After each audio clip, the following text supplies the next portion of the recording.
C'est une des mesures phares annoncées hier soir par Édouard Philippe, l'interdiction de manifester dans les quartiers meurtris, comme la place Péberlan à Bordeaux. Le syndicat de police, SGPFO, estime que c'est une bonne mesure, mais qu'elle ne sera efficace qu'à une seule condition.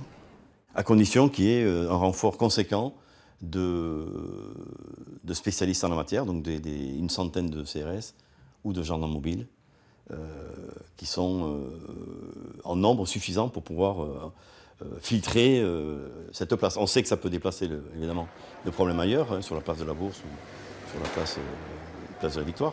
Mais si on veut appliquer cette mesure à Bordeaux, il faudra du monde. Actuellement, si on n'a pas un renfort d'effectifs, on ne pourra pas le faire. Les commerçants très impactés demandent pour leur part un périmètre géographique de protection beaucoup plus grand.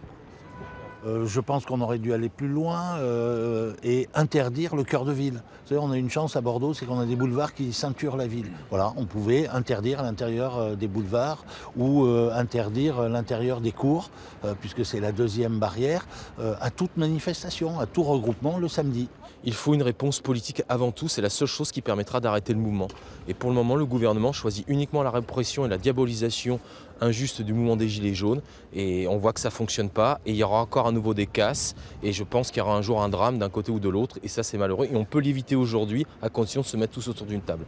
Les forces de l'ordre rappellent que le pré-service, celui d'un contrôle aux gares ferroviaires, routières et au péage, serait pour samedi prochain indispensable.